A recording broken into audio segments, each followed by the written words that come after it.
Listen, why are you still on live stream?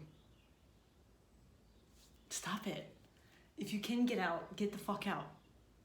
Make the effort outside of your house. I know it's hard. It's hard. I would rather just stay in here and let everything else go on outside of my fucking bubble. That's what I like. And that is how I have created my home to be. It is a bubble. That's why I don't know my neighbors, because I don't want to. Because then if I know someone, then they're going to talk to me. I don't want to talk except for when I want to talk. I don't want to be stuck outside with my fucking groceries hearing about your day. You know what? All day I hear about people's day, and it's great. But the introvert part of me needs for everyone to shut the fuck up. Oh, God.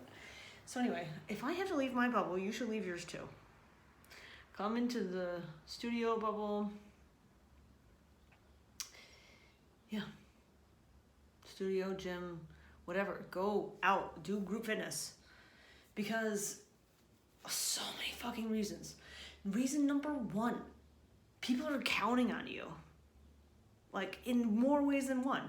The business owners that opened that business count on you. I mean, if there's no you, then there's no business, right? And then, but also then you have feedback, live feedback in the moment of what you're doing. Is that the most optimal alignment for performance? And like, I don't want to say like safety, because, you know, we can all hurt ourselves, and it's not like, oh my God, yoga and working out is so dangerous. It's not, but repetitive movement, there's a lot of things that you may not be aware that you do. Like simple things, even though you're the one who lives in your body all the fucking time, you might not know that you I turn my right foot out a little bit when I squat, because I don't know why, because I do, because that is the path of least resistance for my body to get into that position. It is not optimal, and I was corrected, and I'm trying. Anyway, live people, some people have dedicated their lives to helping you do what you want to do. Do you have to? No, you don't have to. But if you used to, start fucking doing it again.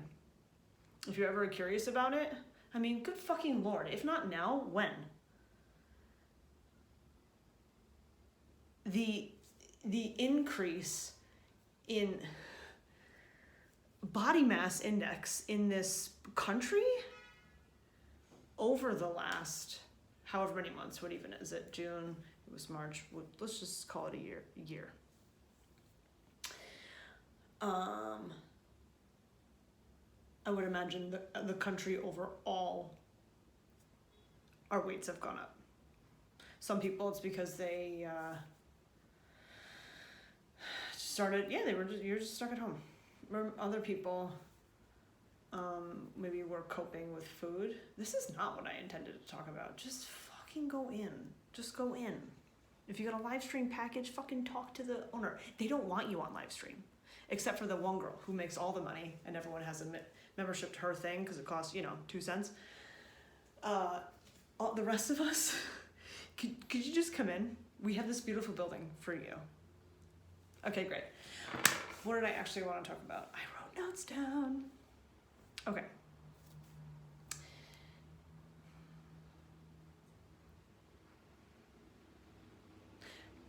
Performance versus presence. So, let's see. If you're not familiar yet, the style of yoga that I teach is Baptiste yoga. It is a specific sequence, without question. This is how it goes.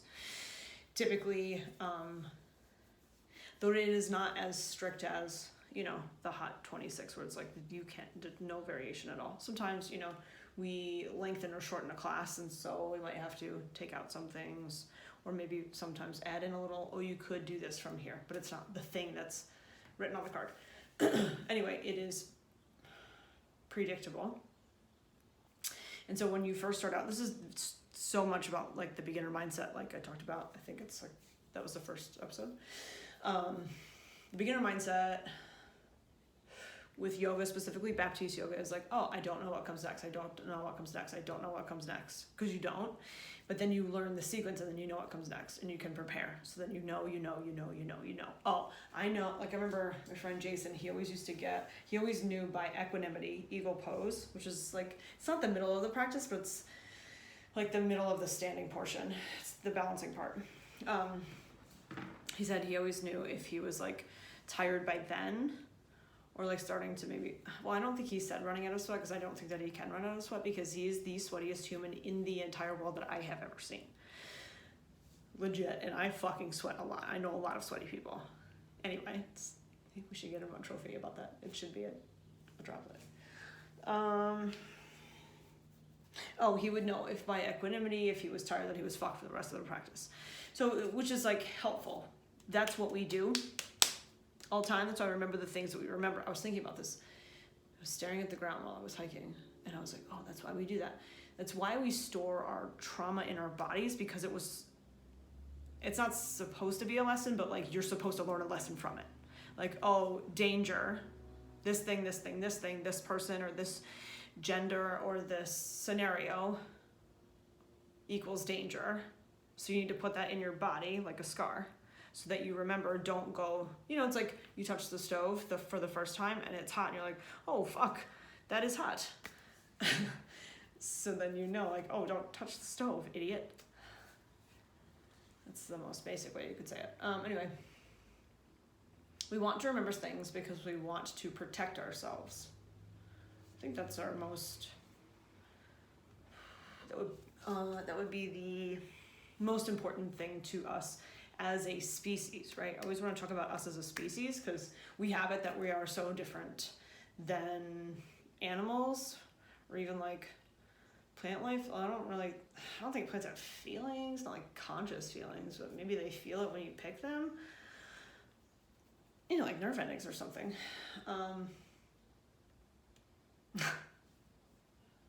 Typical. All right. Performance versus presence.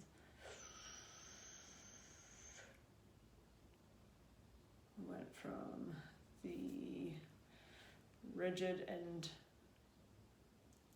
repetitive practice to plants having feelings. All right, I don't know what happened in between there. But let's go back to plants having feelings. No, the other thing. Oh, the practice is predictable. Mm-hmm. So it becomes predictable once you learn it. And so in the beginning, when you were listening for, what do I do next? What do I do next? What do I do next? When you don't know what comes next, you are present. If you're inquiring about what comes next or what you're doing in the moment, you're inquiring right now. Or like listening for the next immediate thing. Like listening to, directions. Just directions. At the next light, turn right onto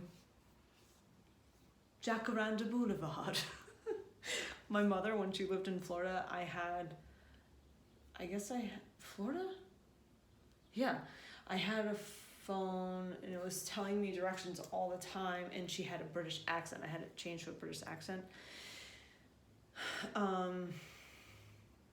So when I asked for directions, there was a Jacaranda Boulevard and Tamiami Trail, which is like Miami to Tampa. Anyway, oh my, our train tracks are all over the fucking place. Like we keep coming to major junctions and then going not the way you think we go. Let me tell you about this bracelet I was just fumbling with. It's like all these yellow strings, super simple, just yellow strings. I was hiking. Oh, good job, Jess. You're bringing it back to what you actually wanted to talk about. So I was hiking, I don't know, however long ago, not long, a month maybe, in, where was it, Lake George, and it was the end of a long, just like long day, not hard, just long. And I looked at the trail marker on the tree, and on a nail hanging from it was this bracelet, and I was like, why the fuck is that there? So I picked it up, and there's this little tiny, I feel like you won't see it. There's this tiny little charm, not even charm, it's just like, it looks like the fucking, maybe it's the brand of the bracelet, I don't know, but it's just, it says P. and that is my last name. I was like, I think somebody put this bracelet here for me. So I took it. And in that moment, I was very present to what was happening. I'm paying attention. That's one of the things I really like about hiking. Is like, obviously it's the physical portion, but like, I'm really starting to get tired of that. It is the not hyper, sometimes hyper when you're like, fuck, I don't know where I am. The awareness to like, okay, where am I going? Where am I going? Where am I going? Where am I doing? I don't already know where I'm going. So I get present to the moment and therefore get to take all of the other horrible, terrible thoughts, but even just good thoughts that are distracting. I get to get them to shut the fuck up. Like all the people outside, like shut the fuck up. Shut up. And then when I hike, I just get to shh. It's like me in my bubble. There's nowhere else to go. I can think of escape routes, quitting, or like whatever, like a reason that you would come up with to quit something. So what if I quit hiking in the middle of a hike, then what? There's not like a trapdoor. So thinking about quitting just doesn't make any sense because you can't. There's only one way out, But what you can do is promise to quit in the future. And that is certainly what I spent all day yesterday thinking. Like, I want to quit. Not yesterday, but I was like, I like this because I am doing this. Well, I was kind of doing it for me. But Chris asked me that. He said, are you doing this because you want to, or because you want to prove a point? So like a month ago, I was supposed to hike all 6 of the Saranac Mountains, and that didn't happen. I did 3 of them and quit. Because that is you have to drive to 5 separate trailheads, which is a huge pain in the ass. Like because it's not like, you're bar hopping. These are like 20 to 30 minutes away. So you're doing the whole like offload, reload of like, let me take my backpack off, let me take my garbage out. And then you have to like resupply whatever it is. Fucking figure out where you're going, go there, hike, do the same thing over and over and over again. So there's opportunities to quit after every single mountain. Not like if you're hiking a range, you're like, well, I mean, you could bail out, but you still have to fucking walk. Anyway, what? Oh, yeah, so I did 3 and I was pissed. Felt defeated. I always do what I say I'm gonna do. Let's say a majority of the time, especially something like that, I had no doubt. Like when the 4x4x48, I was like, there's no way I'm not gonna do it. I can make myself run that much. And I did. Right now, I would tell you what, I could not make myself run. I don't know if I could run 4 miles right now. Legit. I mean, I guess I probably could. Because I would keep telling myself, like, there would have to be something at stake here. You know what I mean? It would have to be like, I wouldn't just go do it. Anyway. So I kept saying to myself, you can be free after this. You have to fulfill on your obligation and you can be free after this. That's how it felt, free. Yeah. But what has happened with hiking the high peaks is just like what happens to Baptiste yoga practitioners. This is my specialty. This is like this. Remember? I have gotten to the point where it is a performance. I know what's coming next. And I don't really want to do it. So I'm going to not even listening for what's happening. And I'm going to do it on my timing and just be grumpy about it. The practitioners who do that, their practices don't advance. Because you're not fucking listening.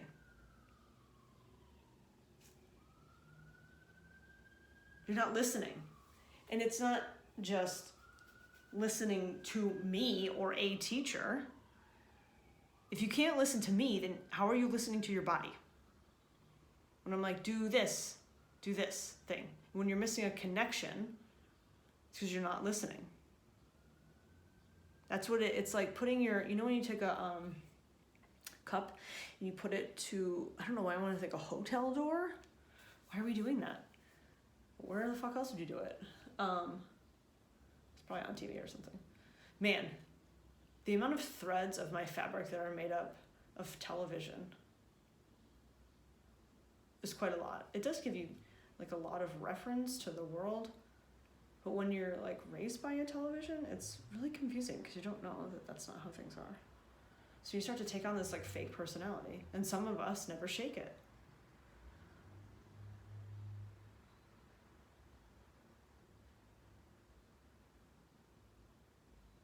I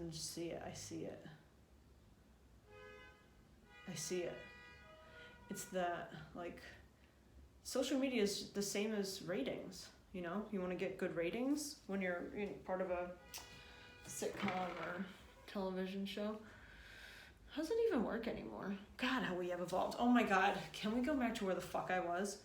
Performance versus presence. Okay. All right, so I'm at 33 mountains out of 46. We started in September. To some people who do not hike, that is fast.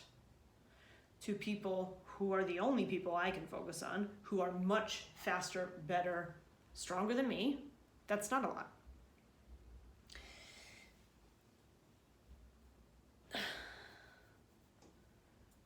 And that's where I always look, is the David Gogginses of whatever pursuit I have. Somebody who's just so much harder. But then sometimes I'm like, well, maybe I don't need to be hard. Do I have to be so hard? Why do I gotta be so hard? Oh, by the way, in the other video, which I don't even think I posted yet, and I was like, whose voice am I? It's Chris D'Elia. I fucking love him. And if you're like, who's that? She said it too fast. Chris D'Elia, but it's like D apostrophe. Just type that, you'll find it. He's very animated in his body too, and he's got a really weird body. He's like really skinny, and he looks like a scarecrow. I don't know, you should just look him up on, the Netflix, or if you're like, I'm not gonna fucking commit to that, fine, YouTube, little bit.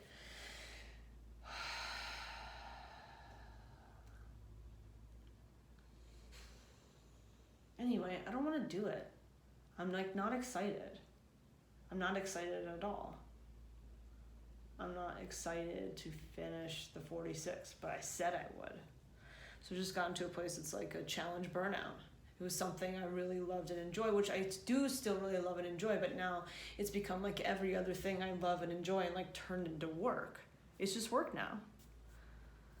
So it's like, okay, are there free moments ever? Do I ever have a free moment? And if I have a free moment, do I really have it? Or am I letting someone else down in that free moment? That's my problem. Yeah.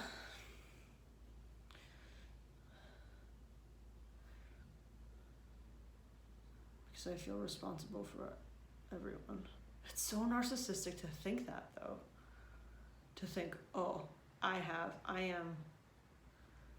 am altering someone's experience. But I know you have a low battery. You always have a low battery. Okay, maybe we should go. Oh, yeah. I was thinking of this. Of all the things we pursue, that I pursue, are you doing it now because you feel like you have to, or are you doing it because you want to? You probably used to want to. But like, I feel like changing your diet, a lot of times it's like you have to, and then eventually you're like, oh yeah, I like this, I want to. And then sometimes you get really rebellious and you're like, you know what? Fuck it. I'm getting Pop-Tarts. Legit, today, I got Pop-Tarts. And I got in the car and I said, hey kids, do you want Pop-Tarts? And they were like, yeah. And I gave one to Charlotte, and I gave one to Olivia. One package, a whole fucking package. And I started opening one and I said, have you ever seen me eat Pop-Tarts before? And they were like, no. I could not tell you the last time I had a Pop-Tart. It is on like the X list. You know, there's like a, you know, hey, try not to eat this. Maybe shouldn't. And then these like, you definitely don't. Why the fuck would you eat a Pop-Tart? It's like a Twinkie, for God's sakes. So much sugar. Anyway, I don't feel like doing the rest. I want to do the rest, but I want to do it. And I feel like I'm rushing. I'm just like rushing to get it over with. Just like I do in relationships. I rush like, can we get over this part and just get into the part where we're just living? We're just living and we don't have to figure every fucking thing out.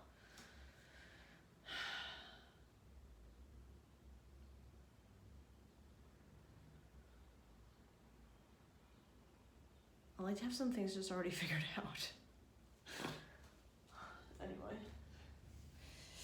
Anyway, Mount Esther is named, that's one of the 46 high peaks. I think it was the 23rd. It was my halfway point. You do Esther and then Whiteface. Typically, you could do Whiteface first and then Esther, but they're like connected. You have to walk by Esther to get to Whiteface, unless you're skiing. It is named after someone, I can't remember if it's her first name or her last name. I feel like I thought it was her first name and then later found it was her last, I don't know. Esther is the name of a woman, the first woman, known woman to have climbed that peak, and she did so for the love of the climb. That's what it says on the plaque. And I was like thinking that yesterday as I was climbing the other 3 Saranac Mountains. I don't love this climb right now. I don't love it, but I better take it in. And then I was thinking of all the ways I do love it. I think it's just what I need right now is like solo, shorter things, like still challenging, but not so challenging that someone else has to be there. And also I want to do it on days, just pop a random, like a popcorn day. You know what I mean? Just like, boop, go here. Not like, I don't know. But that's just looking to an external thing to change my internal experience. That's what I'm always trying to do, change the internal experience, because it sucks. I'm just being real with you. It sucks all the time. All the time. And sometimes it sucks less. And sometimes it sucks more. I feel like I'm being an emotional teenager when I say that, but it's just true. I think a lot of times, I don't know, this is just my assumption, that, you know, when you're like, I feel as though I've been very public and open with the events of the last 5 years of my life. Most of the time when I talk about it though, it's like stuff from like a while ago, like, oh, hey, I was real bad and sad over here, and now look at me, I'm great. And yes, overall, certainly that would be the case, but that doesn't mean, like, I still have the same shit wrong with me. And, you know, before you say like, oh, it's not right. No, like, it is. There are things that are wrong with me. There's shit that's wrong with you too. You know, wrong meaning not operating optimally. So I'm just looking for optimal performance in all the areas, especially like the, hey, this feels good and I like it, like that area. That, holla at me. What part of the brain is that? What part of the brain has enjoyment? We just need to get that baby spinning, you know what I'm saying? All right, I think I'm done. I can't remember anything else. Okay, bye.